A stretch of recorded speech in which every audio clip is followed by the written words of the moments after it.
Welcome to HDPP Live on a Wednesday night to the UK and around the world with photos, memories and friends. This is HDPP Live. How are you this evening? Are you all well? Hinckley District past and present for you, meeting friends old and new. Streaming Wednesdays and Saturdays too, with founder members Paul and Sue. The smiles that we bring are a heritage thing. HDPP, keeping history alive. HDPP, streaming HDPP live, where local memories survive. HDPP, streaming HDPP live. Film clips, photos, memories and friends helps a dreary night go by. Wearing Hinckley's 6 of the best, stupendous quizzical high. The smiles that we bring are a heritage thing. HDPP, keeping history alive. HDPP, streaming HDPP live, where local memories survive. HDPP, streaming HDPP live. Let's take you back in time, a community affair. We'll take you for a ride. Handsome's cab will take you there. We're making history. HDPP, chatroom applauses. History supporting local causes. Streaming HDPP live. Betty is our queen bee. The sweetest honey candy. Dangerous dead here again. HDPP live. Hey, you know we keep it in HDPP.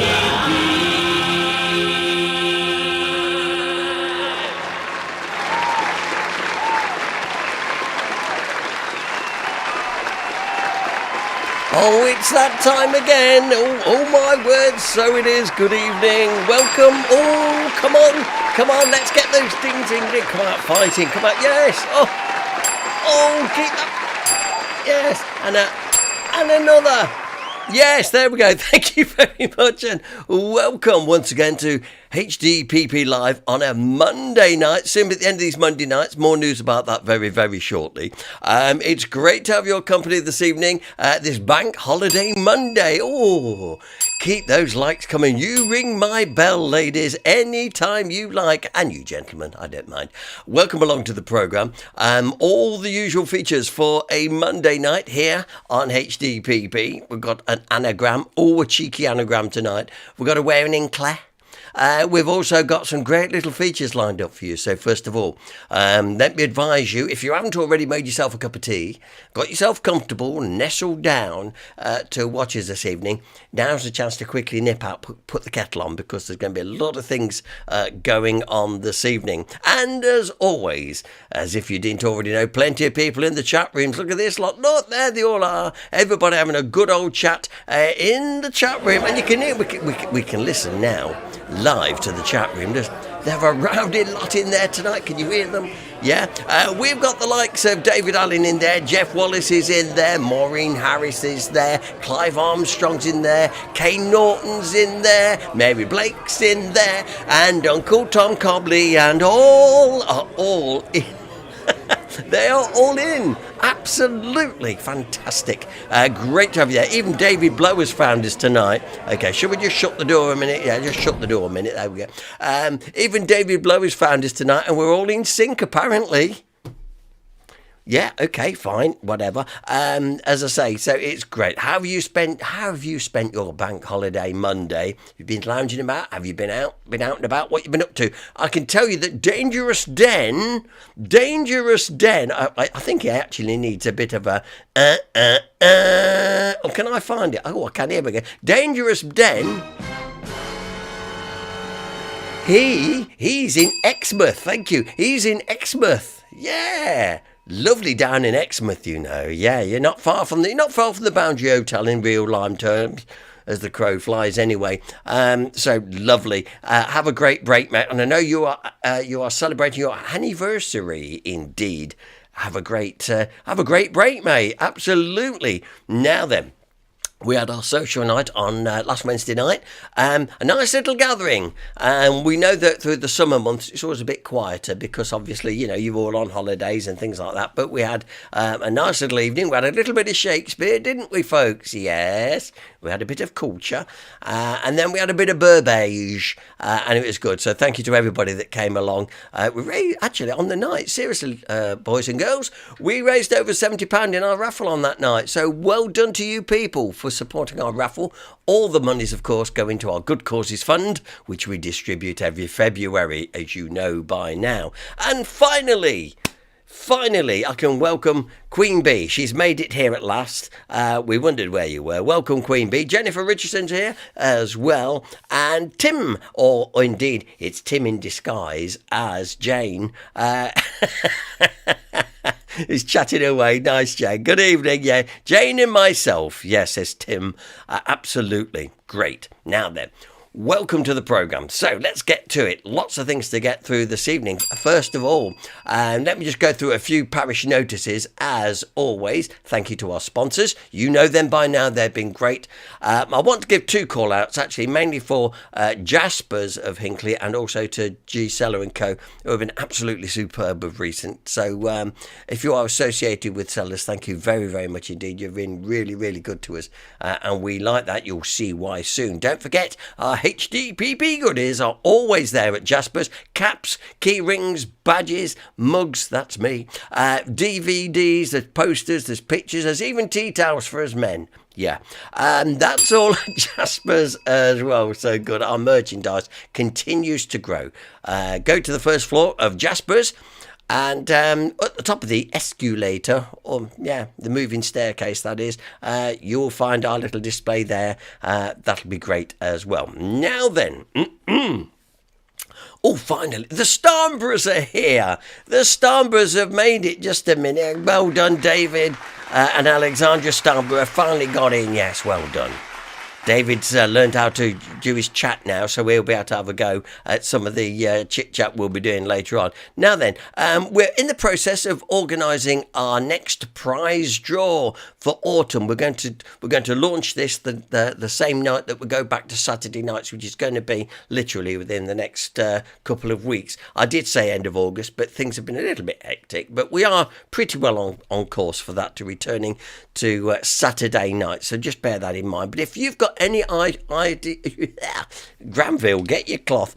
If you've got any ideal items you think would make nice prizes, please get them to us. We'd be very grateful. Already, a big thank you to Daniel Coburn, who came to see us on Sunday. Nice to meet you, Daniel. And he brought some lovely things for us. So once again, that's absolutely great. Really helping. We've got gift cards and things like that as well, which is fantastic. But would say anything you've got you think would come in handy, that would be great indeed.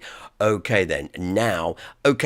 Just before we get into first films and get into wearing in Claire and all that, the Heritage Open Days comes very, very soon. Now, listen, Hinckley District, past and present, been working very hard in the background to take part in this and to also publicise various things that's going on in the district, basically. And there's the itinerary, basically. The weekends of the 9th to the 11th and the 16th to the 18th of September is the Heritage Open Days. All events are free admission. Go for a tour around the Atkins building. That's on the Saturday only. Hinckley District Museum will be open, as you can see there. St Mary's Clock Room, but as you know, we love the clock room tours. In fact, I'll have to show the film probably next week of the Carillion and what it's like up there. It's so worth going up there at St Mary's Clock Room, but you will have to book.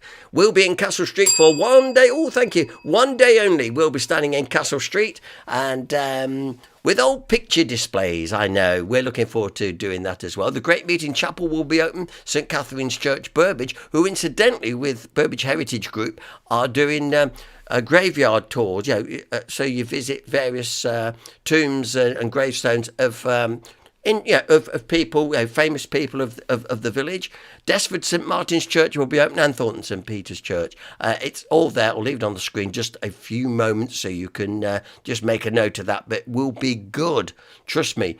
A lot of effort goes into these, and these are all staffed by volunteers, including ourselves. To stand there as a volunteer in Castle Street, my word, yeah. If you want to come along and give us a hand, by the way, that's always most welcome as well. Absolutely. Okay, it's now, firstly, and time for... It is time for Where in Hinckley and then the Aniogram. So, first of all, before we do anything, remember... Do not put your answer in the chat room, missus. No, don't. No, titty ye not. Don't put it in the chat room because we like to keep it going as long as possible. That goes for, thank you, that goes for the Where in Hinckley and the Anagram.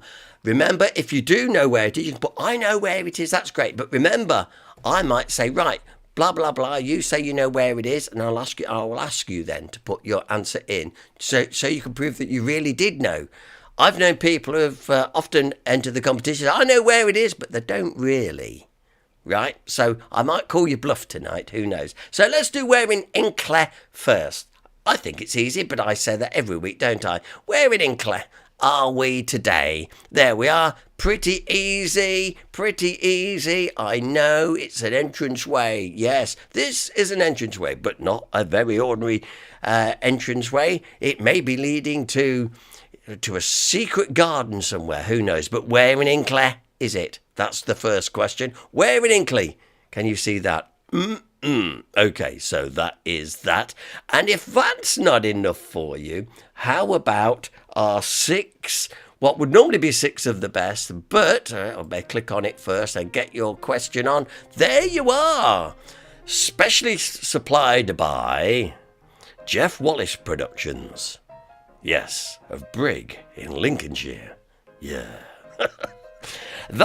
They mix a town's enormity. They do so, missus, they do. There's the anagram. I'm going to leave it on the screen a few moments so you can get all those letters down. I have got a clue. Mrs. G has got it. She had a sneak preview earlier on, and she did get it after a moment or two. So, they mix a town's enormity. Now, it's not in Hinckley, but very useful to us all the same, and it is keeping us connected. So a bit of a subtle clue in there, but there is no letters missing, missus. This is how it came to me from Jeff Wallace. He have mixed up words fame, okay? So they mix a town's enormity. It's not in Hinckley, but a very useful all the same, and the clue is keeping us connected. I have actually got another clue. Which I told Mrs. G late after she got it. And she laughed. She said, yeah, you could have done that one as well.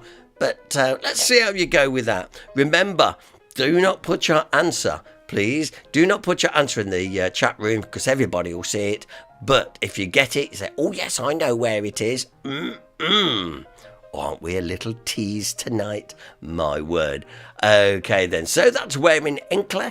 And that is also our anagram question, of course. And when we return on a Saturday night, we'll be doing 6 of the best again, but we'll be including Where in Hinckley. We'll have a trivia question, we'll have an anagram, but we'll have 6 questions all in all, like we used to do through those dark days of the pandemic. So we'll be doing all that as well, as I say, in the coming weeks. I'll let you know exactly what date we switch back to Saturday, but it's going to be within the next sort of fortnight or so.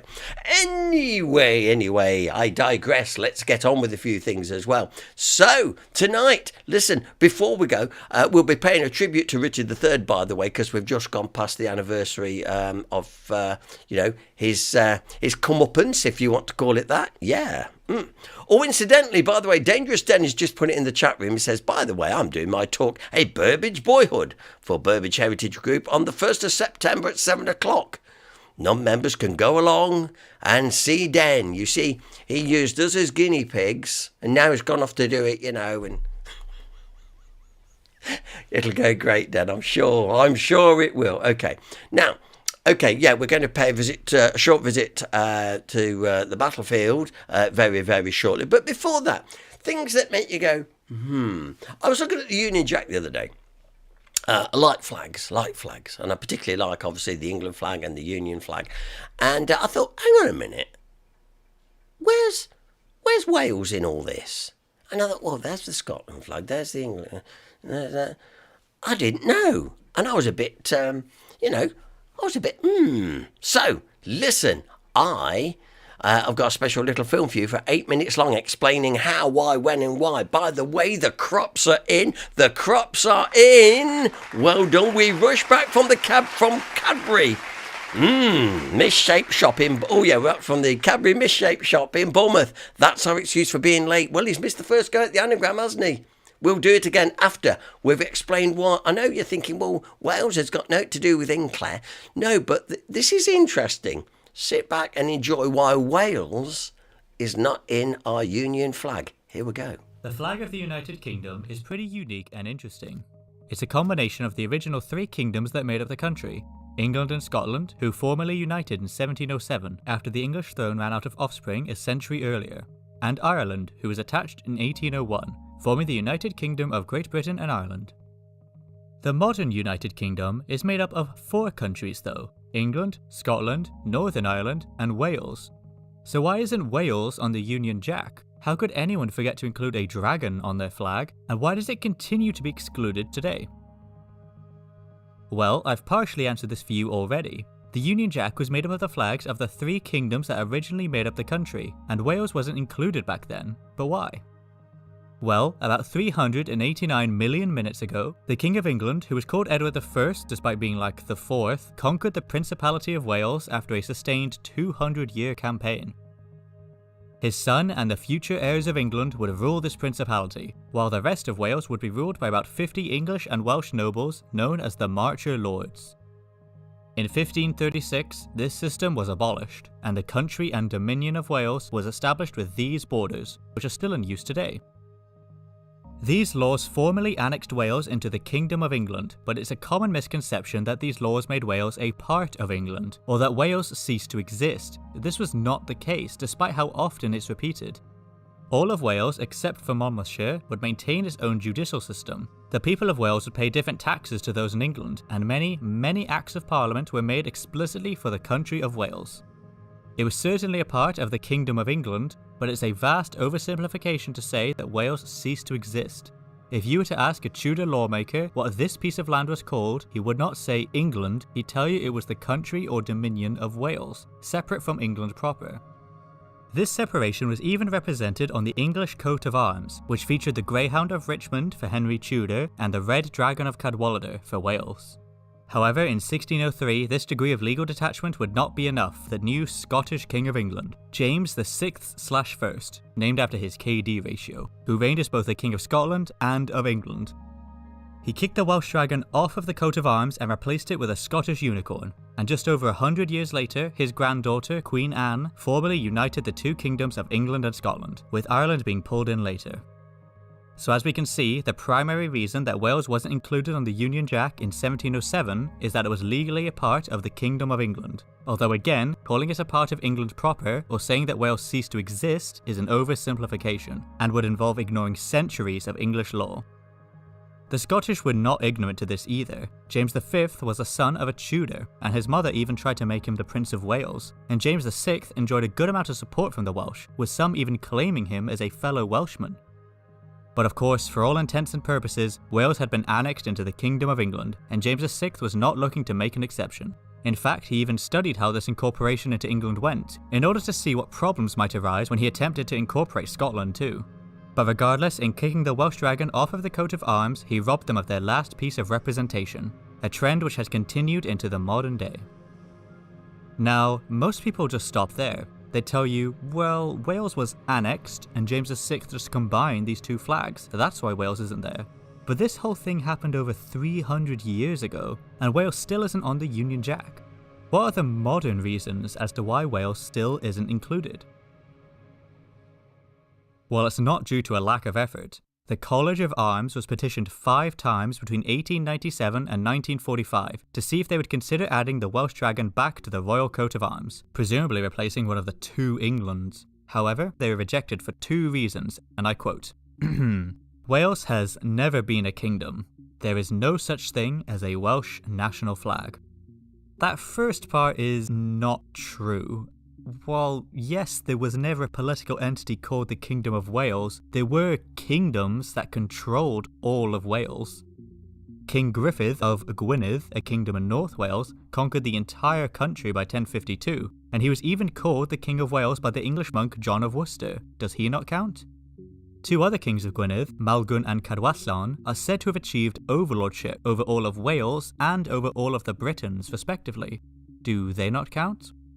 Some of you might be thinking, well, Wales is a principality, and all of these other 3 were kingdoms, so it doesn't have a high enough rank to get on the flag with them. But that isn't really true either. When King Owain of Gwynedd first gave himself the title Prince of Wales in 1165, he didn't demote himself. He had just defeated the English army for the 2nd time by leading a coalition of kings from all across Wales. He even briefly called himself the King of Wales before choosing the much more unique and prestigious Princeps, one of the titles held by the early Roman emperors. The King of England acknowledged this discrepancy. In fact, he was furious that Owain was claiming an apparently higher ranking title. There were dozens and dozens of kings in Wales. England was ruled by a king, Scotland was ruled by a king, but Wales and Rome had been ruled by a Princeps. So why would this count as a demotion? That second part, though, was true, and it ties into the reason why many Welsh people at the time wanted representation on the Union Jack. In 1945, famous for being the year of the final petition to the College of Arms, amongst some other things, Wales had no national flag, and it hadn't done for its entire modern existence. Although the red dragon had been a symbol of the Welsh for centuries, the modern flag of Wales is a very recent creation, and it would not become official until 1959, although it did have decades of popular yet unofficial use. The history of the Welsh flag deserves its own video, but to put it simply, this new flag was a compromise. The College of Arms' reasoning for rejecting any Welsh representation was very ironic. They said that the Welsh shouldn't be included on the Union Jack because they didn't have their own flag, while the Welsh were telling them that they wanted to be included precisely because they didn't have their own flag or any of their own representation. As a compromise, in 1953, the Royal Badge of Wales was designed, and you were only allowed to fly it with official permission. So everyone just flew the unofficial flag instead. Until finally, in 1959, the modern flag of Wales was officially adopted. The Welsh would finally have their own representation for the first time in over 350 years. After this, calls for the inclusion of the Welsh on the Union Jack essentially stopped completely. The petitions to the College of Arms were about receiving their own representation in their own country, and now the Welsh had it. There wasn't really much of an appetite anymore to be included on the Union Jack, and that continues to this day. In fact, I've met many Welsh people who have said they don't even want to be on the flag, and I'm sure there are plenty of people watching this video who feel the same way. So there we have it, the reason why Wales isn't on the Union Jack. Even though it had been annexed to the Kingdom of England, Wales did not cease to exist, but its representation would be taken away by the new Scottish King James VI, and his new Union flag would not make an exception for the Welsh. Nearly 300 years later, the people of Wales would begin to argue for their own representation, on either the Royal Coat of Arms, the Union Jack, or on their own national flag, the latter of which was finally delivered in 1959, 62 years after the first petition to the College of Arms. And after that, calls for a Welsh representing Union Jack began to dry up. Could this change in the future? Possibly, but it doesn't seem like it will anytime soon. The Welsh of the early 20th century were seeking representation and acknowledgement, and not necessarily by altering the British flag. The creation of their own national flag, Idraig Goch, satisfied this need, and no one's really asked for anything to change since. But who knows, maybe one day we'll see the Union Jack adorned with a Welsh dragon. But for now, it seems like almost everyone is satisfied with a green and white field. Thank you very much for watching. And now you know why. Do you know, I've often wondered that, seriously. Oh, thank you. Absolutely, I thought, yeah, we don't seem why. Anyway, you've seen now, and that's why. You don't have a flag, you can't come on ours. But listen, there you go, and rightfully so anyway, as far as they ought to be included, I think. There you go. Yakadai, says Dangerous Den. Aye, whose coat is this jacket? Absolutely. And Dave B says, but I'm lacking keep those likes coming. He's lacking inspiration for the aniogram. Okay then, so let's show you then, for the benefit of the crops who came in late, let's do that. Let's give you we'll do Where in Hinckley, and we'll also do our anagram. So here it is. The anagram question tonight is, they mix a town's enormity. But that's just the anagram, that's the mixed up letters of it. It's not in Hinckley, but very useful all the same, and it's keeping us connected. Do you want a little clue? Oh, Alan Cropp, some things do just drag on, referring to our previous feature, yeah. Good evening, Gary Betterley, by the way. Yo, everyone. Yo, to you. Ho, ho. So they mix a town's enormity. It's not in Hinckley, very useful all the same, keeping us connected. I'll give you a little clue, and I think this will probably give it to us. Oh yeah, come on, Paul, be generous, it's bank holiday. You're going to need you're going to need a couple of numbers, all right? That's what I shall say. You're going to need a couple of numbers to get tonight's anagram. There. Daniel Coburn says, now I know, I did wonder why. In other words, we're talking about the dragon and Wales. He said, great little video. And Maureen Harris says, Ray's got the anagram. Very clever. But have you got the Where in Hinckley? Let's do Where in Hinckley. There we are in Hinckley. There we are. Yeah. But where is it? We know it's in Hinckley. Yeah. But where is it? Could be anywhere, couldn't it? Few little subtle clues there if you know where you're looking at. Good. Okay. Right. Meanwhile, and back at the ranch, as they say, got a little, as you know, just the other day, it was the anniversary of the Battle of Bosworth. So this little very, very short film, and just looking back at the Richard III dig, I thought it's always worth putting that out. We've still got a couple more great little videos to show you tonight, by the way. So although you've seen this before, I always love this stuff. You know me, love old stuff, love archaeology and stuff. And this is just as good. All about the Richard III dig. It's only a short film. I think it's only about 8-10 minutes. Sit back, enjoy while you're working on that anagram.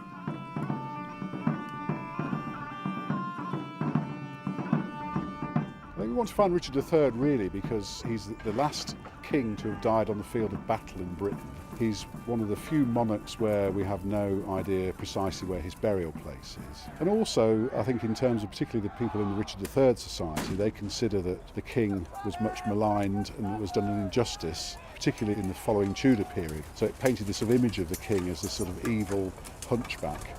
And I think, you know, everybody likes the idea of righting an injustice. But I think for me as an archaeologist, I think my prime motivation originally was because we would learn more about a site in Leicester, the Greyfriars, that we didn't know anything at all about previously.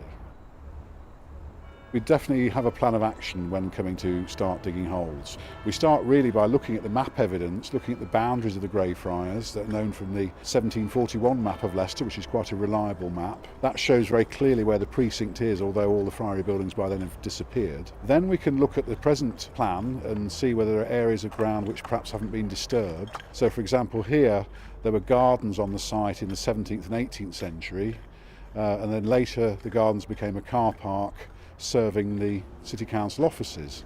So we decided then to go for two long trenches right through the middle of the car park, the aim of them being to try and pick up cross walls of the friary buildings, because the church and all the other buildings of the friary have a trend of east-west. So east-west church, a cloister and then other ranges of buildings on a similar alignment. So the idea was that these trenches would then pick up these walls and we could start to identify which particular buildings we were looking at. And amazingly, those 2 trenches came down straight away onto a high status medieval building. And we know it's high status because it's got good solid masonry walls and it's got evidence for tiled floors. Now, Trench 2 revealed evidence for a passageway with walls 2 metres apart and with a floor of terracotta tiles originally laid in a diagonal pattern. They'd all been robbed away, or mostly had, but they left the impressions in the ground. So that immediately made us think that perhaps we were dealing with a cloister walk. So that's quite a breakthrough because it immediately pinpoints where you are in the friary. We then start to look for where the church could be. And further along in this Trench 2, there was a massive robber trench running through, which is a wall that's had all its stone removed and then just rubble thrown back in again. So we get the line of a massive wall running east-west, which was a very good candidate for the church. So we then dug a 3rd trench in the adjacent car park with the aim of trying to pick up this wall going east and also to find its counterpart, because you need 2 walls to make a building at least. We did find that, and then we ended up with 2 parallel walls about 7.5 metres apart, and we were getting more and more confident that we were looking at the church on the north side of the cloisters. And then we also found a sort of hint of something crossing the tile floor which suggested a division in this part of the building as well. So in view of that, we decided to extend the trench slightly to see if we could reveal a bit more of the interior of the church, to see if we could pin down where the choir was precisely. And that's paid off very well, because the area of longitudinal tiles now looks as though that's probably at the very east end of the choir, and we're getting walls running just inside the main walls of the church here, which may be the foundations for the choir stalls themselves. The choir is of particular interest to us because of this historical account that suggests that Richard III was actually buried in the choir. So in terms of our search for Richard III, to actually have identified what we think may be part of the choir is a really major breakthrough. We've already had a pretty good breakthrough finding the church, but to actually find the choir as well is quite something. And as we were discussing that, a burial was being exhumed by Dr. Jo Appleby. She's a human osteologist. We thought we ought to excavate that burial because it had been revealed during the initial machining of the trench and then very carefully covered up because we weren't sure exactly whereabouts it was in relation to all the friary buildings. So as she was excavating that burial, she was coming to the conclusion that this burial could well be the one we were looking for. Having now planned the location of the walls that we found and plotting them out, you can see then that the cloister walk that the chapter house opens off heads up towards the church and would normally have provided access to a central place, usually beneath a tower, known as the walking place, which is accessible only to the friars. And so they would then go from this walking place through a doorway or through a screen into the choir. And the burial that we found is located just inside that doorway. So in other words, the position of the burial means that if you were then going from the walking place into the choir, the first thing you would see will be the location of this burial. So it's placed in a sort of very important position, and it's considered that burials are often placed where people would walk over them because it adds impact to them and increases the sort of reverence. I mean, there are some churches where burials are actually put right by the doorway so that everybody walking into the church is walking over the burial. And so it is a very, very high status position. So it's sort of compelling evidence when you take all these little threads and put them together that we're looking in the right place and we've got somebody who is the right sort of candidate to be Richard III. The remains that Jo was uncovering was actually in an area that was rather unprepossessing, I have to say. It was very badly disturbed by adjacent Victorian foundations, just a matter of a few centimetres away. There were no floor levels to speak of surviving, just this skeleton. But then as Jo excavated it, she discovered that the spine had some quite significant curvature to it. I think she originally thought maybe it was just the remains were placed in the ground, but as it turned out, it was actually a definite curvature of the spine. She also looked at the skull and found evidence for trauma on the skull, consistent with somebody who'd been killed in battle. The burial had to be excavated very quickly under controlled conditions, wearing a sort of full bodysuit, latex gloves and so on to ensure that there's no contamination for future DNA testing to try and really confirm whether this is the burial we're looking for. I still can't really quite believe that this project has taken place and come to fruition. I feel deeply honoured to have been involved in it, and I never thought I'd be standing here talking to you about the Friary, let alone all the other discoveries. So yes, in terms of the work I've done in Leicester over the past 30 odd years, this is really quite something. It's very unusual to do archaeology which you can associate with a known individual. And actually I think for many people, and probably including me if I'm honest, that really sort of brings it to life. Usually we dig up many burials who will always remain nameless, and you can't relate to them in quite the same way. So because this could be Richard III, it humanises the story. And I think we're all very moved by the fact that we were digging potentially a named individual. Wow, you see, I always find that very, very interesting. Anything to do with archaeology, and of course with Richard III and stuff, absolutely incredible. Whether what you think about the guy or not is a totally different thing, and that's up to you. But the actual facts and what they found and everything at that time, and we're so lucky to live so close to the battlefield. And obviously, since they found out the battlefield was along Fen Lanes now and not by the visitor centre, be interesting to see what they do in the future, so you can actually visit the actual battle centre. Anyway, that said all in all, back over in the chat room, as you can see here, while that was playing, we've had lots of comments coming in. And somebody's got the enneagram. Can you believe that? Yes, absolutely. So well done. We can see here that Maureen Harris has got the anagram. They said he's just got the wearing in, Claire. Jennifer Richardson's got it, and she's also said, I've got an idea of wearing in, Claire. Okay, fair enough. Let's see what else will transpire in a few moments' time. Just very quickly then, we're in between the films because we're going to have some facts in a moment, and then we've got a nosy coming up from our Steve, who did one just the other day, especially for us. You're going to see that in a few moments' time. So, wearing in, Claire? Yeah, some people have said, yeah, I know wearing in, Claire. Yeah. So, there's wearing in, Claire. And also our anagram. Now then, I did give you a bit of a clue. You're going to need a couple of numbers, and I think people that have got the anagram will know exactly what I mean. You're going to need a couple of numbers here to get the anagram. So come on, Mr. Blower. You can do this. We're all rooting for you. Anyway, they mix a town's enormity. Now, all complaints about the anagram can be directed to I'm a little clever devil, Jeff Wallace, who will be happy to answer any concerns you might have about these anagrams. No, they're brilliant. Seriously, saves me a job. I've got plenty to do as it is, but so these are great. So there we have it. So, there you go. They mix a town's enormity. We'll be giving you the answer to that before the end of the programme. Don't put the answer in the chat room, but you can say, I know it, I've got it, okay? And then we might call you to question to see if you really do know it. So make sure you know, okay? But my clue to you at the minute is you'll need a couple of numbers, okay? And after the next time, I've got a final clue, which I think really does give it away, but I'm just going to run it a bit longer to give you a clue. Okay, I'll give you a clue after we've had some facts. Now, when we show our features here on HDPP, I'll show you actually. Hang on, because I've got it all here on an official clipboard. Hang on, all right, that's for tomorrow. Right, this, what you're going to see in their ear, proper HDPP stuff. It's not any old rubbish here, you know. Right, this is my official clipboard, okay.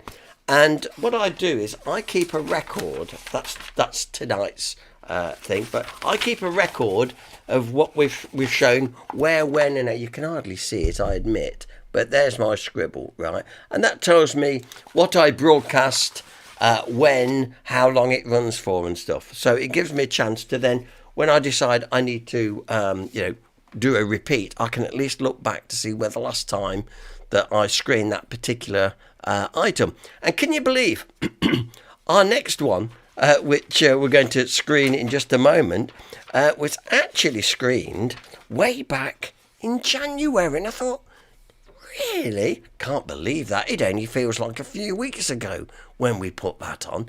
And you have seen this before, admittedly. But having said that, we're going to screen it again because according to my notes, we've not seen it since January. Also, just before we go on, Mary Blake said, I think I've got the anagram. Ooh, Mary, sit on it quietly. So let's see if you're right. We'll be doing a reprise of the anagram and Where in Hinckley after we've had this HDPP production of 10 facts, 10 things that you didn't know or maybe didn't know about Hinckley and the surrounding area. Here you go. You can get this on DVD, by the way, very, very soon.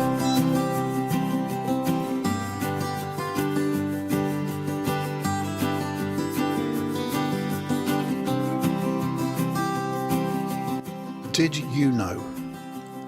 10 facts about Hinckley and Bosworth that might have escaped you.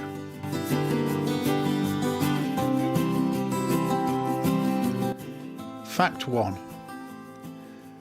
With all the news recently about the American presidents, did you know that Hinckley has a family link to one of the presidents of the United States?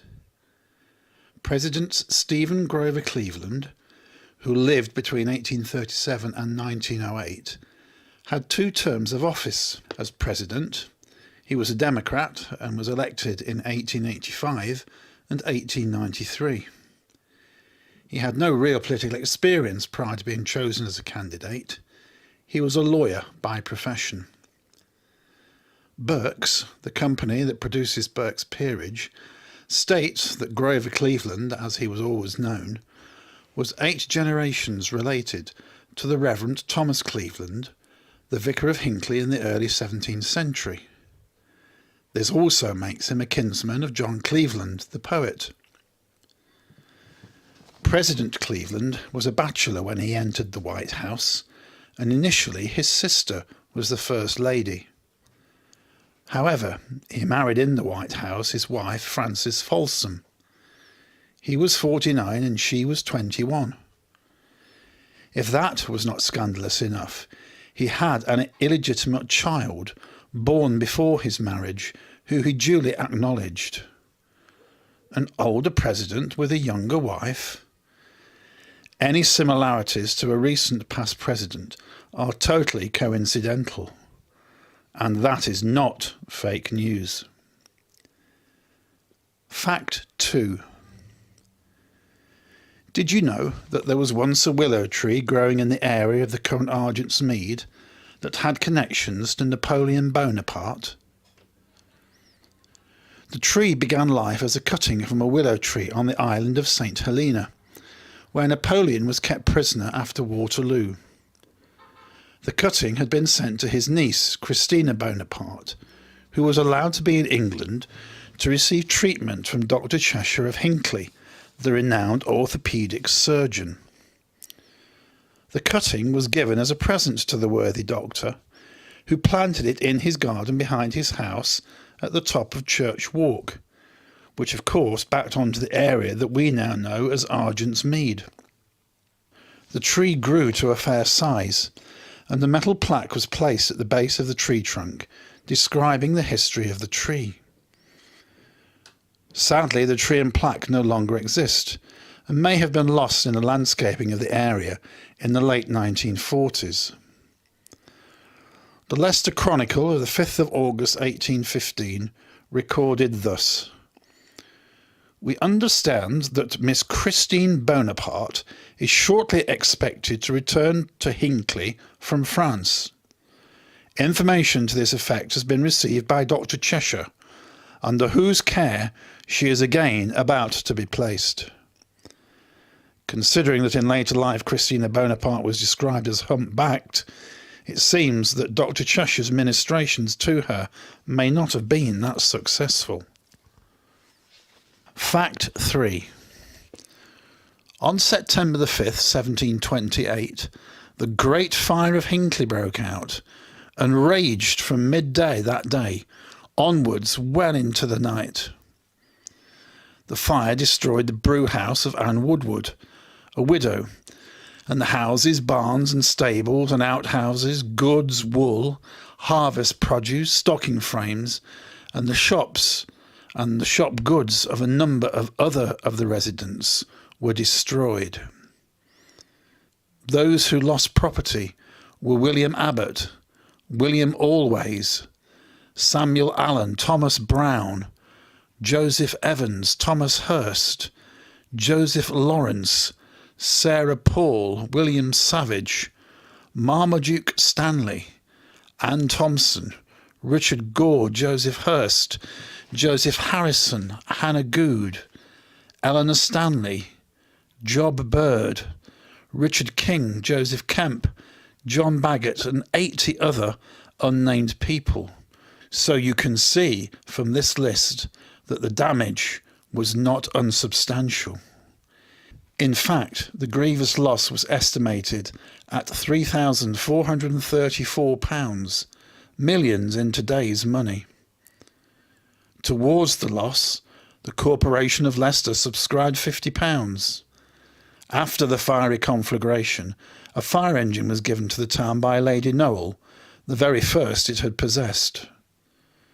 The engines were kept in a shed at the bottom of Stockwell Head, ready to proceed to any part of the town as quickly as possible. By 1782, when John Nichols was writing his history of the town, there were 4 engines in total, but he lamented their lack of efficiency in getting to fires in time to put them out. Getting up Stockwell Head Hill must have been a real trial for those horses. Fact 4. Did you know that the firm of Simpkins, Son and Amery, that had factory premises on Upper Bond Street, was started in 1707 by Mr. Sills? We always think of Atkins Brothers, established in 1722, as the oldest hosiery firm in the world. But is this true? Mr. Sills' original factory was on the site of the later, more modern factory that has now been demolished for flats. There were at least 4 generations of the Simpkin family involved in the business. At one time, the factory employed nearly 600 people. The original factory of Mr. Sills was probably just a large room with a number of framework knitting machines in it. The Simpkin family are also related to the branch that established the well-known shop known as Simpkin and James, who had a branch in the marketplace in Hinckley. Fact 5. The Amoa Chemical Company that was once situated on Hawley Road in Hinckley was one of those firms, like the R.G. Hosiery Company in Elshilton, that had to locate to Hinckley after the Blitz had started in London in 1940. The company did, of course, remain here for the rest of its existence, the site now being vacant, but formerly there was a supermarket there. The company had been founded in the East End of London by a man called William Ernest Billingham.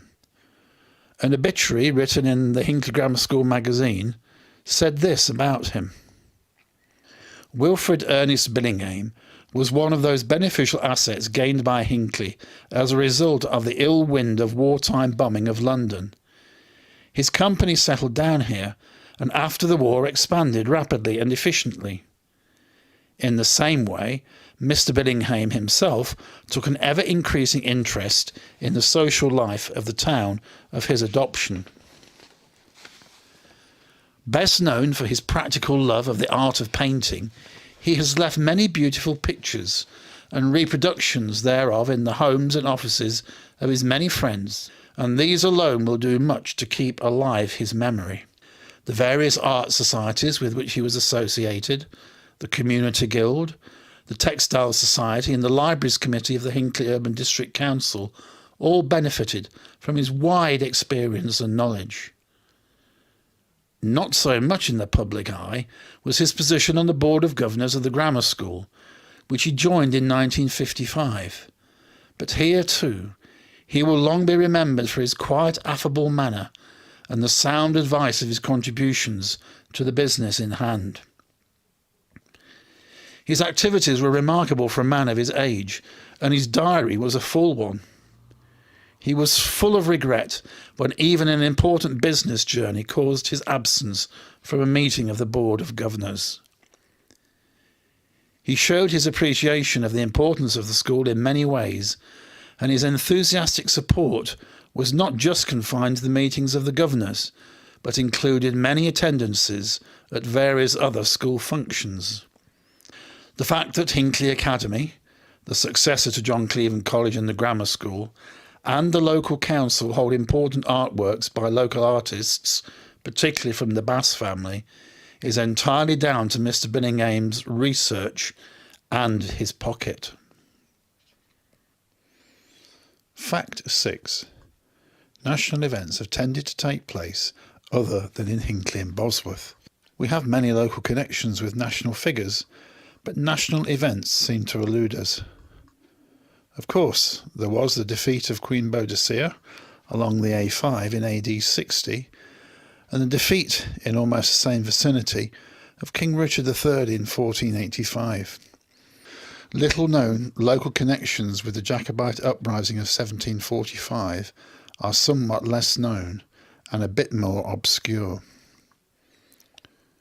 Did Bonnie Prince Charlie turn back for Scotland from Derby, or was it at nearby Nailston?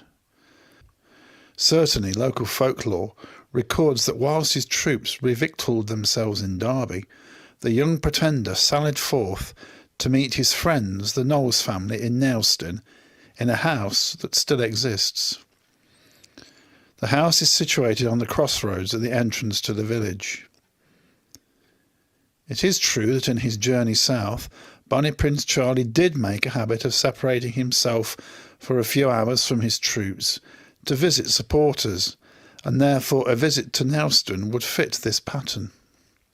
Curiously, he is said to have left some small stirrup cups with the Knowles family as a souvenir. It is interesting to note that when nearby Gopsaw Hall was built by Charles Jennings in 1750, it became decorated in its interior in the Scottish Stuart tartan.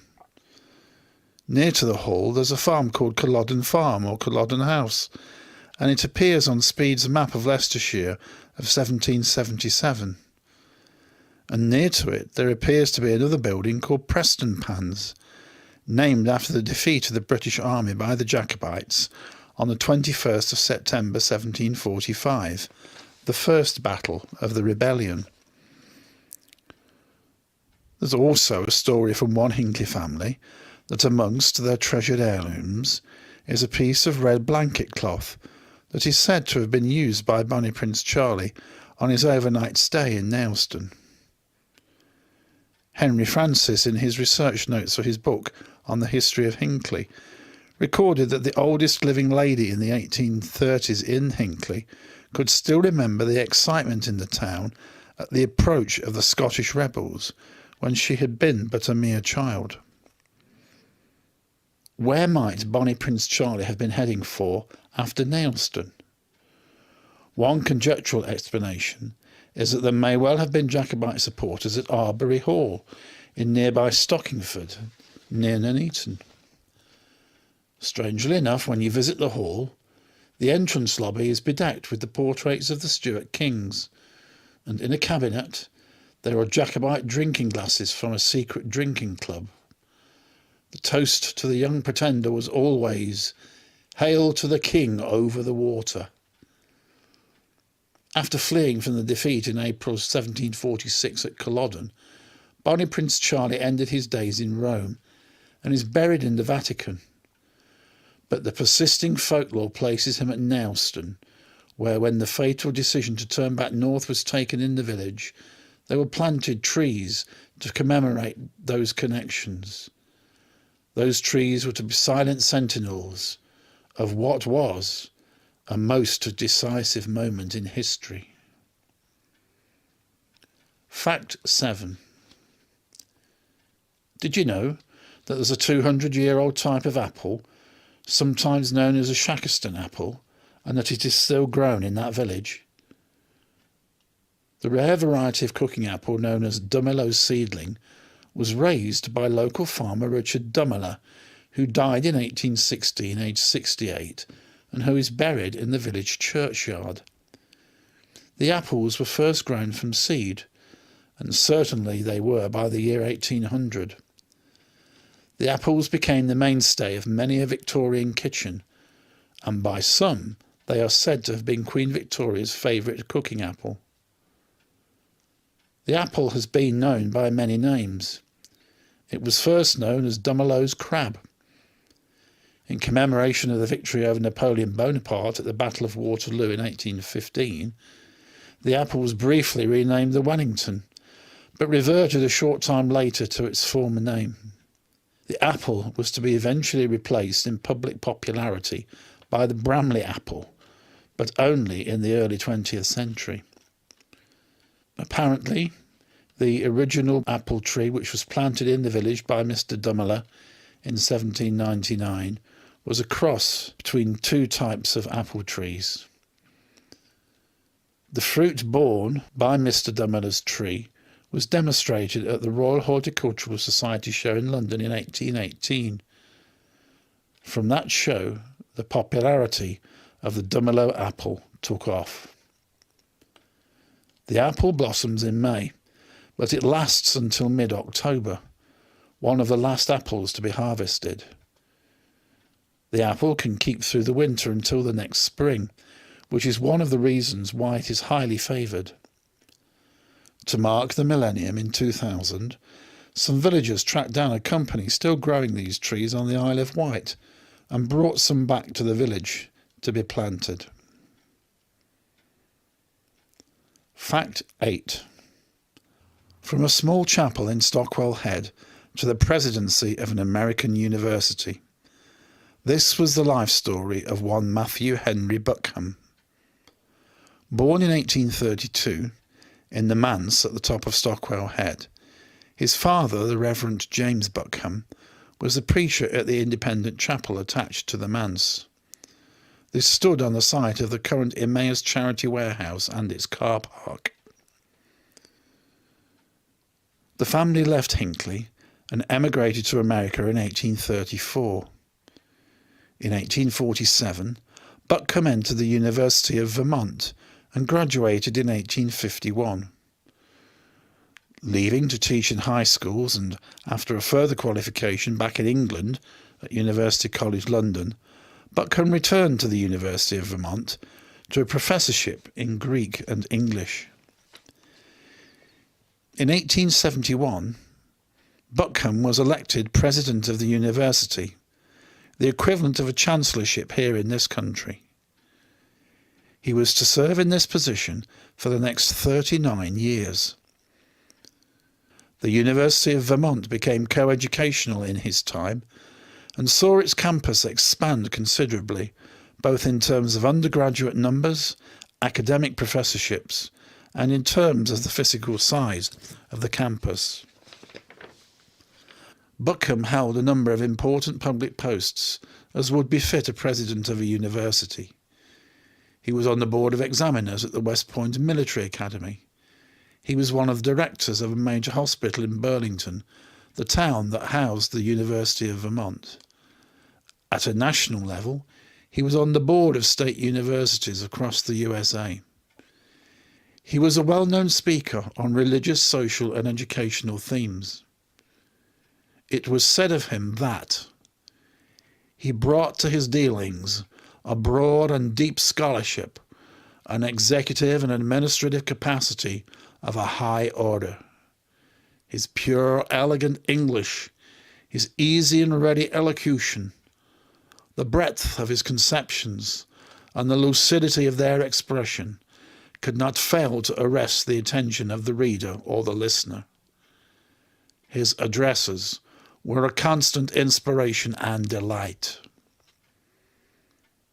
Buckham died in November 1910, aged 78 years. His legacy lives on as a fund has been set up by his family to support current students at the university majoring in English. Fact 9.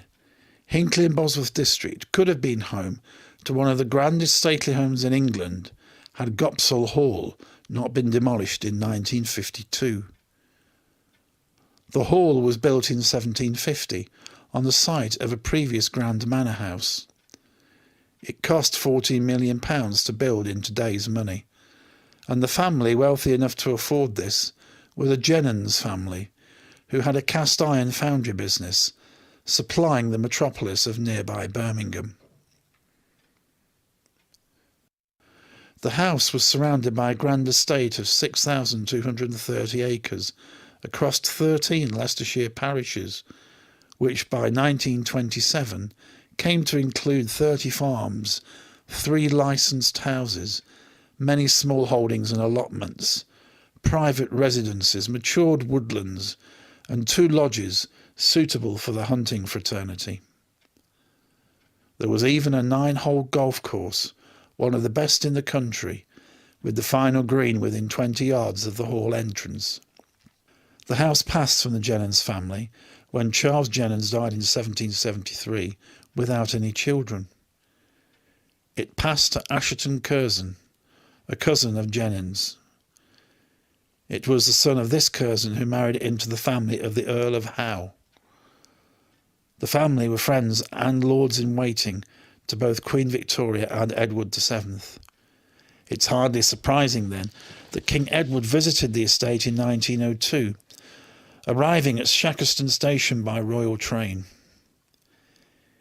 No doubt he would have been taken hunting by his hosts, and his private toilet consisted of a velvet-covered armchair with a cut-glass commode beneath. No expense spared for this visitor. The estate was bought in 1918 by Lord Waring, of the furniture firm Waring and Gillow of Tottenham Court Road in London. The family box pew of the Curzon house can still be seen in Cungerston Church. Lord Waring sold the house to the Crown Estate in 1932. The house was shut until the Second World War, when it was requisitioned for military purposes, being an experimental radar training school for the Royal Electrical and Mechanical Engineers. The house was demolished as unfit for habitation in 1952, and the site currently supports a caravan parking site and farms. In its pomp and heyday, the house would have rivaled anything that would have happened at a Downton Abbey. The only real tangible link left with the house and its grandeur is the Temple Folly, which can still be walked to. It is here that supposedly George Frederick Handel was inspired to compose the Messiah. Fact 10. Hilltop in Elshilton is known as Little Russia. The reason for this is that it is said that from this point in the village there is no higher point between here and the Ural Mountains in Russia. This supposed fact was promulgated by one of the geography masters at Hinckley Grammar School, the aptly named Fishy Haddock. When the fact was disputed by another of the masters, a hotly contested academic dispute ensued. Both sides were entrenched and could not accept the other's argument. However, if you were to ask a very old resident of the village what the area around St. Simon and St. Jude's Church was known as in previous days, they come straight back to you with the answer: Little Russia.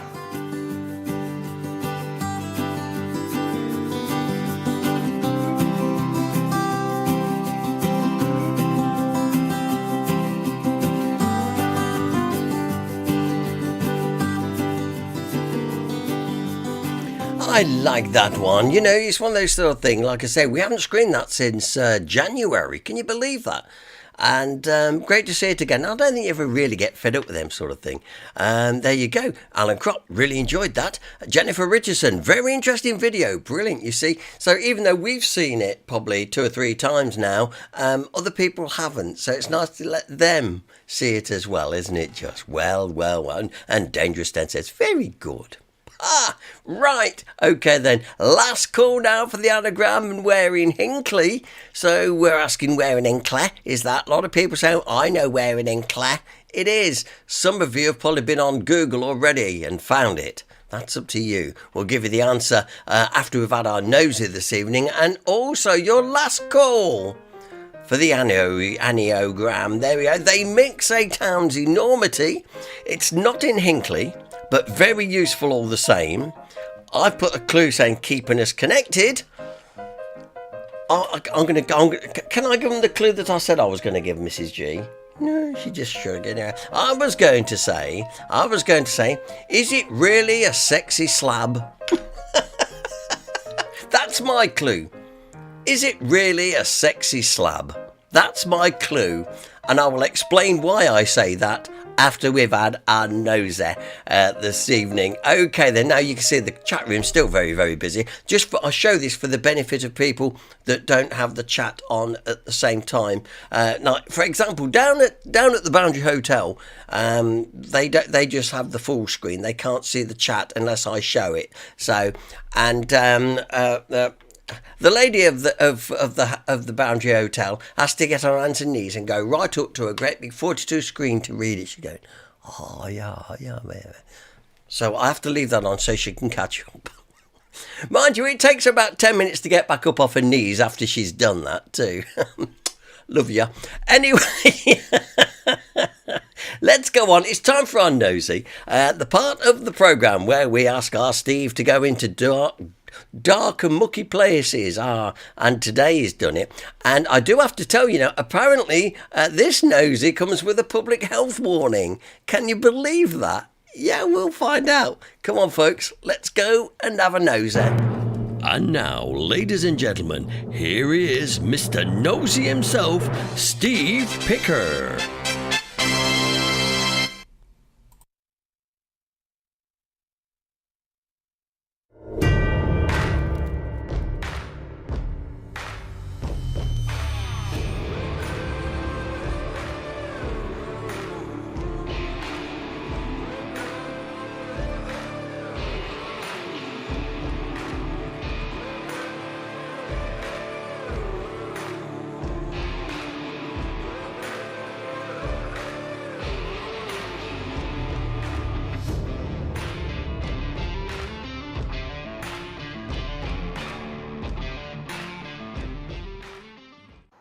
Hello, hey up and hey diddly, my name is Steve, and once again it's a great big warm welcome from myself to Let's Explore.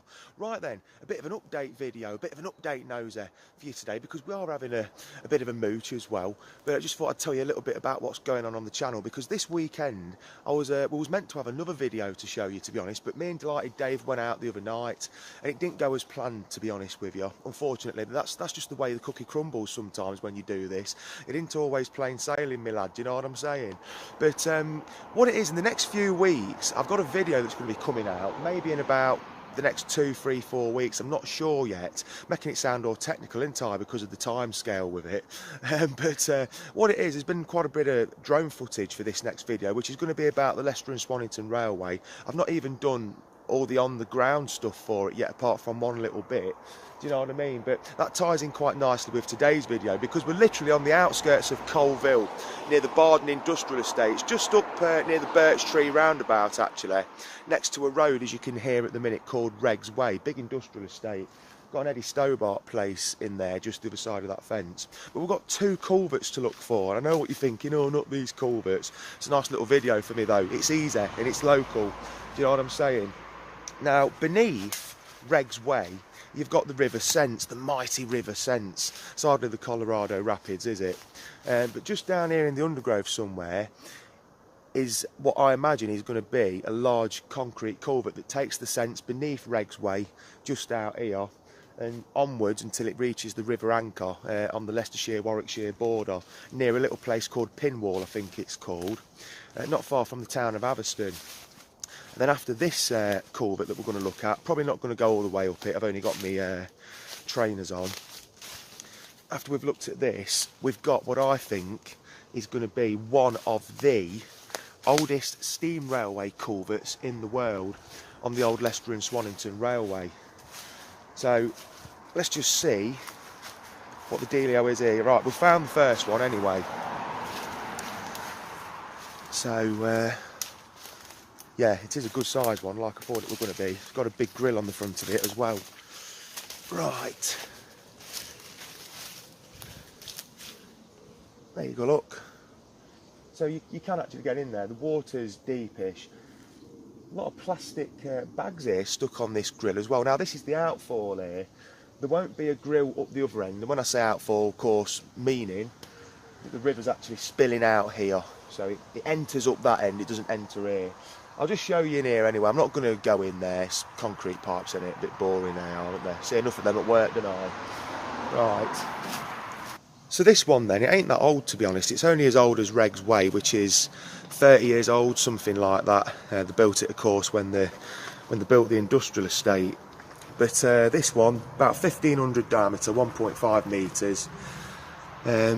Just try and light the inside of it up. I've not got my little torch, you know. And you can hear banging. That is because cars are going over a manhole covering the road up there. So, yeah, there you go. Nothing too exciting, this one. It's quite spooky, that banging, isn't it? It's like there's a monster up there or something, isn't there?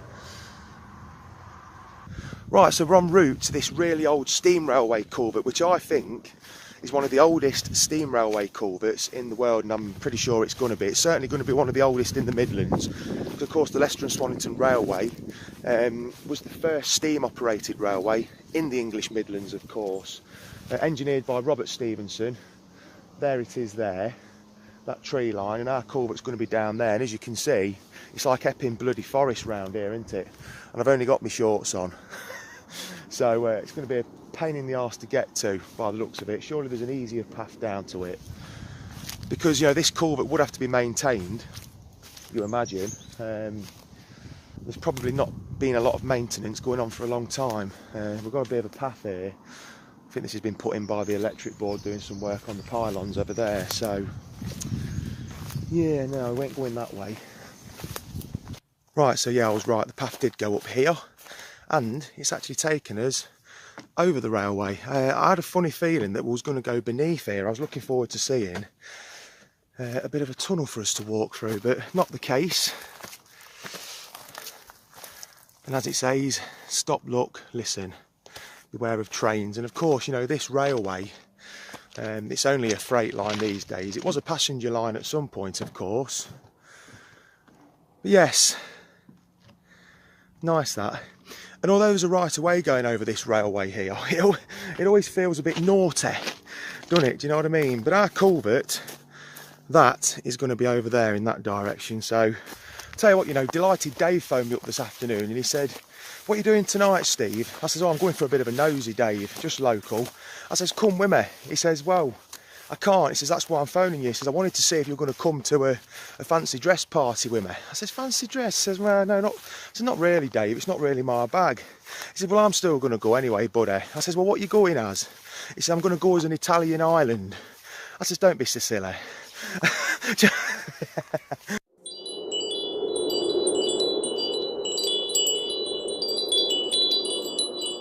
Right, gotta be honest, progress is really slow. I can smell this culvert with that close, but I've only got my shorts on, and it's, well, as you can see, you know, it's Jurassic World once again, isn't it? Hopefully with no velociraptors hiding in this grass, and these weeds, and these fawns, and these stingers, and bloody everything else, you know, but we're here now, aren't we? Bloody hell, I'm gonna... Oh, look at that. I really gnaws this up, ain't I? I ain't gonna get down there, am I? You need a ladder. Yeah, we're not going that way. I can't get down there. Well, I could if I were pushed, and I don't mean literally pushing me. I could do it, but you're risking injury, ain't you? I mean, that's about bloody 15-foot drop. I weren't risking it. Not this evening. I fancy a few cold ones, not a night in A&E, because I ain't got to go work tomorrow, do you know what I mean? So, yeah, this track here, I've just walked up there earlier. They've been doing some work on the power cables, so a little excavator's been through here to do some work, but this is proper exploring this evening. Not planned at all, just said to the other half, right, I'm going out for a bit. There's something I want to see. I've been meaning to come and look at for a long time. And as per usual, didn't realise just how difficult it were going to be. Do you know what I mean? Right then, so after all that messing about getting through the bloody Epping Forest here, Jurassic Park and all that, I found it. I mean, I knew where it was going to be. It was just getting down to it, getting through all this undergrowth. It's just through there, look, can you see it? Lovely old culvert, and I'm pretty certain, like I say, I know that the Midland Railway changed parts of this railway, but I'm not sure if they really touched this. They might have put a new head wall on that, but the inside of that from here, what I can see, looks very old. And I've got a feeling that Robert Stevenson probably engineered this, or his old man George. More likely Robert than anything, or his assistant Thomas Miles, because you know Robert was put in charge of a lot of this in terms of engineering, I think, anyway. So it's a big culvert. It's quite a good sized one. You can walk in it. Look at that.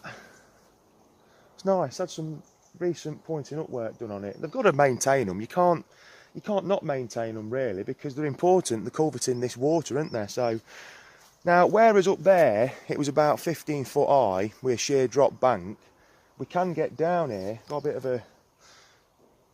a rock there, look, to stand on. So let's get down here any road. Right, so getting down here, it's still going to be a bit awkward. Yes, I'm getting stung, as per usual. So yeah, that rock there, we need to aim for that, right? Oh dear, right. Oh, it's not too bad. Oh shit, oh. Shit, I got my right foot wet. Never mind. Never mind. So yeah, there it is. Now, from what I can see here, this is really old. The inside of it is. I'm not so sure that the outside brickwork is as old. Here we are, Indiana Jones in it, look. Oh. I love these structures, I really do. And you all know that, don't you? You all know that by now. I've been fascinated by these structures since I was a young'un. And there it is. Yeah, I'm pretty certain that this is as old as I think it is. Now, the actual head wall, retaining wall around the outside of it, might not be as old, but that archway there, that's original. That's between 1829 and 1832, that is. Well, for me, it's just before 1832, because the railway opened in 1832. It's quite a large embankment, not the biggest I've ever seen, but this is quite long. Now, by the looks of it here, it's very shallow, this end, and you won't see it at the minute, but it's on a gradient, this is, by the looks on it. So, and down the bottom, it's full of water, but we ain't going to go all the way through it. Right, shall we proceed? Shall we go in here? For me, 100% one of the oldest steam railway culverts in the world. Of course, the Stockton and Darlington Railway, which was also the brainchild of George Stephenson, and the Liverpool and Manchester Railway, that was also brainchild of him. They will have much older culverts. I say much older. When did the Stockton and Darlington open? In 1826. That was for coal, weren't it, of course, and the other one, the Liverpool and Manchester, that was the first passenger railway, weren't it? Doing both, I assume, freight as well. Anyway, I digress. Let's get in here. Stunning old structure. Right, so they have been maintaining it then. You can see there, look, that's been repointed in the last few years. And they have to, as I say, because, you know, if you let structures like this fall down, it's going to cause an immense problem, especially when there's a railway up on the top, do you know what I mean? So it could do with some more pointing up on that arch by the looks on it. But let's get in here, any road. As you can see, water's quite shallow, which we like. It's not going to be down the bottom, but look at this. Really old stone bottom here, look, on either side. So what they've done, of course, when they built it, they built that side and that side first, and then the carpenters and joiners would have come along and put a frame on here to build this brick archway. Red engineered brickwork as well, this archway. So absolutely fantastic. Yeah, recent pointing up there as well in the last few years. So you've got all this stone line in here, look. This is probably Mount Sorrel granite. No, in fact, it's not. This will be from Barden. Yeah, this will be from Barden, this stone. Because it's a very old quarry, that is. So, yeah, fascinating stuff. Look at that. Very old. I love these structures, and right on my doorstep as well. Amazing. It's not in bad nick, it's got a bit of wear and tear in places. In fact, it's got a lot of wear and tear here, look. Look at that. Nice fracture there. Well, I say nice, say that very loosely, don't I? Yeah, so they've been writing, so they've obviously got some sort of maintenance programme going on. So, yeah, be network rail that will, I imagine. Yeah.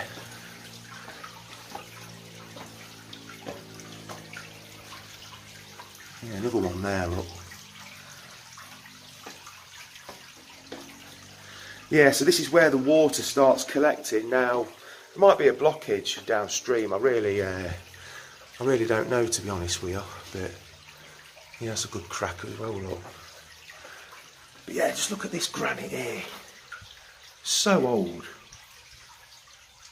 I mean, for me, it's quite exciting, you know, because of what it is. I mean, yes, it's just another culvert, as most people will say, but it's more than that. It's on one of the first steam railways in the world, this. I mean, it's not the oldest, of course, but for me, you know, that's why it's exciting, because of the people that were involved with it as well.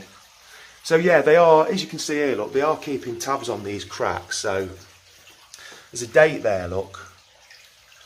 I think does that say 17 at the end or 22?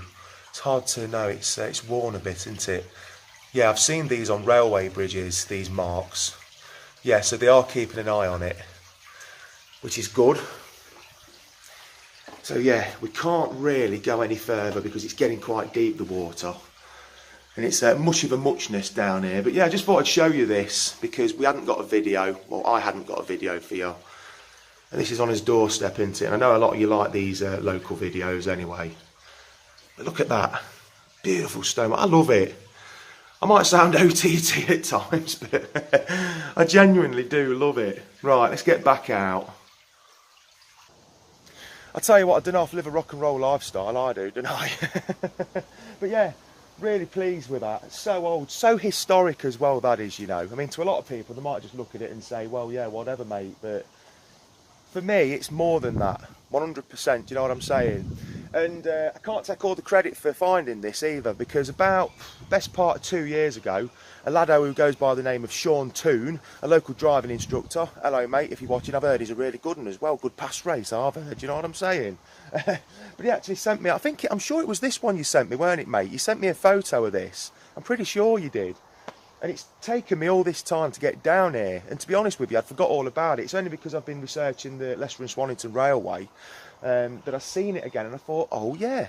And if you can hear birds in the background, they've stopped now. They always stop when I say that. I think it's a pair of buzzards larking about, do you know what I mean? Anyway, I'm going to leave it there for today. I'm going to get them and have some brekkie. But yeah, really happy with that. Great piece of history. Anyway, if you enjoyed this little video, please like, subscribe and share it. And I'll see you very soon at the next video, which I'm pretty sure is going to be the Leicester and Swannington Railway. But if it's not, it might be another video. Right, let's get out of here. See you later. Thanks for watching. Bye. Cool, that fripped me at the end. My word, he didn't tell me it was going to come with a big at the end. There we go, Steve, on a nosy. Nice little impromptu nosy there. And I'm looking forward to the next one, actually. But the What's It Rail. I can't say too much because I think I know what he's doing. But anyway, on that railway should be good. Real big culvert. Yeah, lots of people liking that. I don't think Steve's with us tonight, actually, but he was wearing the best cap in the world anyway. Maureen says, a good nosy Steve, and Dennis Perkins, nice one, Steve. They all like it. Yeah, and Alan Kropp says, great video, well done. Jennifer Richardson, well done, Steve. Cheers, Steve, enjoyed it. And if you want to meet Mr. Nosy himself. Now listen, it took me ages to pin him down for this. He will be our guest of honour at our next social night in September. So clear your diaries, come on down and meet the guy. He's a lovely chap. He's a big chap. He's only been to one of our socials before, but this time he's going to be our, let's say, guest speaker. We're going to interview him live. We'll be showing some of Dave's wonderful photography as well as the backdrop to some of the stories he's going to tell you. We're still making this up as we go along, but it's going to be fun. So come along to the Greyhound. I think it's the 27th. Is it the 27th? I think it is. Anyway, it's as always, it's the fourth Wednesday of the month. You should know that anyway. Come along, meet the man. You're going to love him. And as I say, it should be good.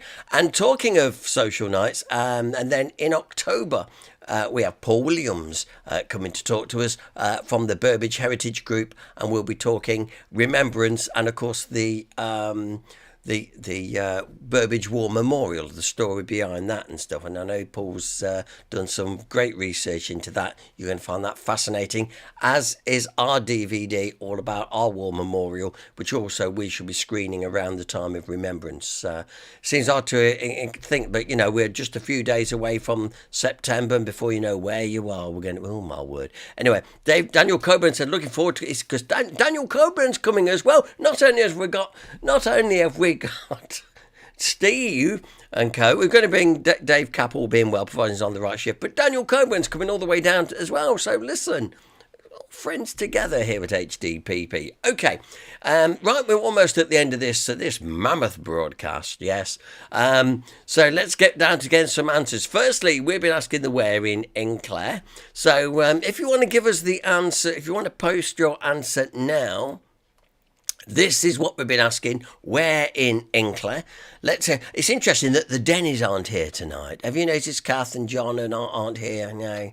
And you know, they came to the social night. They came to the social night last week because originally they were supposed to be going to the Old Shooting and Barwell Camera Club. And that's this week, this Wednesday. So they came to us instead. Thanks for your support, guys. Jeff Wallace. Here we go. Now then, blah, blah, blah, blah. Let's see, it's all going by very quick. Is it Spencer Street? No, it's not Spencer Street. No idea, says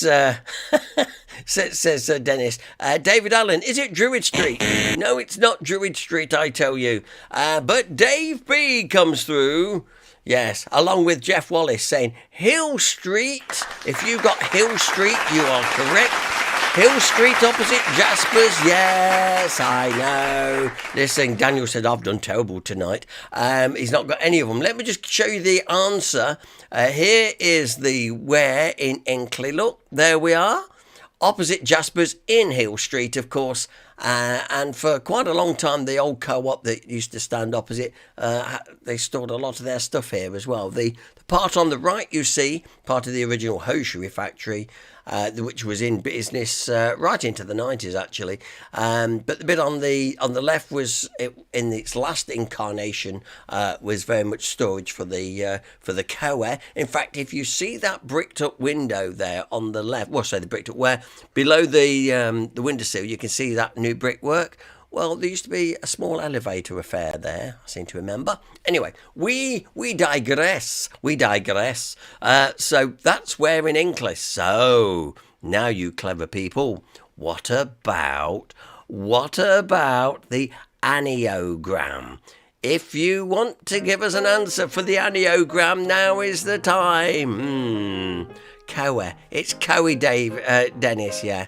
Right, okay. They mix the town's enormity. It's not in Hinckley. Very useful all the time. It's keeping us connected. I said you're going to need two numbers because I knew some of you would struggle with this one. And here we go. And the first... Yeah, look at this. They're getting it right. Dave B... The M69 motorway. Yes, congratulations. If you got M69 motorway, you are correct, of course. You see, Jeff Wallace mixes a damn good anagram. So there we go. It was the M69, and that's why I also gave you another clue. I said, is it really a sexy slab? And that clue actually comes back from the days of CB radio, when all the truckers would call it the sexy slab. It's true. I'm not making it up. It's true. It's called the sexy slab. Yeah. I know you don't believe me, but that is absolutely true. Now, and interestingly enough, Daniel Coburn, he said he can't believe that he actually drove past the Ware in Hinckley yesterday. After he left us. See, there you go, mate. And there you go. And Daniel Kirkman said, oh, yes, well, it makes sense when you know it. Yeah, I know. But there you go. A very good anagram. Now, don't encourage him, Jennifer. He'll be... No, actually, Jeff, keep on coming. Helps me tremendously. And, yeah, let's see what we can do for our next one. Okay, so that's the Where in Hinckley. That's the anagram for this week. And like I say, in the next couple of weeks, and I'll let you know exactly which Saturday we're switching to Saturday nights again. Because I know some of you will seek refuge from the Scream and Shout show, which will be starting and be rammed down your throats all the way up to Christmas. Yes, I know. Keep it quiet. I don't say it too loud at the minute. Good. Okay, then. Well, that's just about it. Now, of course, we will be back next Monday at least. Caught the microphone. Next Monday at least, and I think it'll be just after or there, roundabouts. Now, we are in Castle Street in a couple of weeks' time in the Heritage Open Days. So why not come along and see us, say hello, pick up some HDPP goodies and stickers and stuff. If your car is driving around without an HDPP car sticker, how dare you? Get one in now. You can get them there free from us, from Jaspers and from us, of course. So your car is not properly taxed without one, you know. Never mind. Anyway, a dangerous den, by the way. I just for one final look into the chat room, by the way. And dangerous den. I feel I have failed tonight. I need a Nookie Brown. That's a good idea. You're going to enjoy that. Jennifer Richardson, she's off. Yeah, she's gone. She says, thank you, Paul and Sue. And she's gone, just like that. Oh, and Anne, she's gone too. Look, they're all going out the door at the same time. So with no further ado, thanks for your company. And like I say, we'll be back next week, much the same time, all being well. And remember to keep it HDPP and to keep it live. And until then, take care of yourselves. Ta-da.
Oh, hello. Fancy you coming back here. Don't tell me.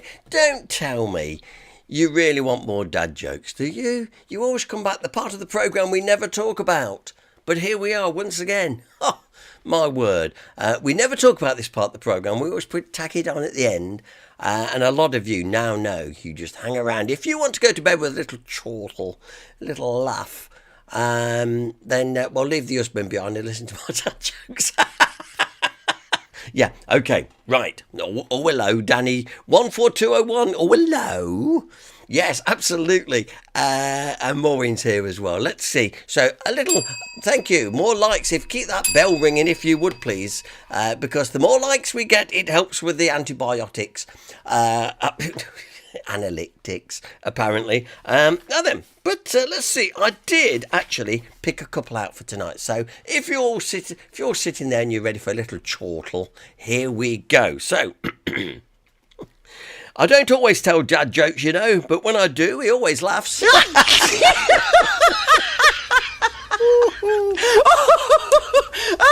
And hopefully they'll get a little bit better. What did the grape do when he got stepped on?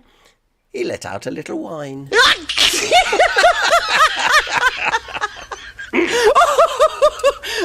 Okay, let's ratchet it up a bit now. What do you call a farmer that doesn't like tractors anymore?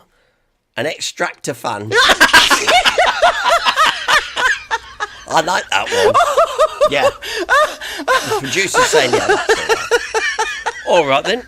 What do you call a bee that can't make up its mind? A maybe.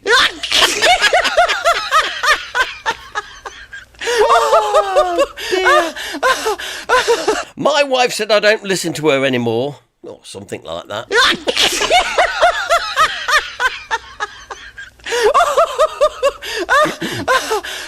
Thank you. Why was the man fired from the orange juice factory? Because he couldn't concentrate. I'm not done. Finally, I was out walking the dogs today and someone asked me if they were Jack Russells. I replied, no, they're mine.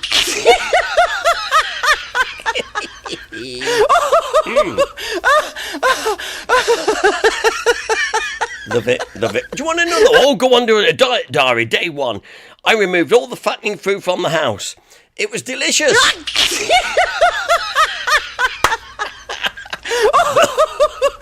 Love it. And on that note, take care. And I'll look forward to your company next time. Till then, ta-da.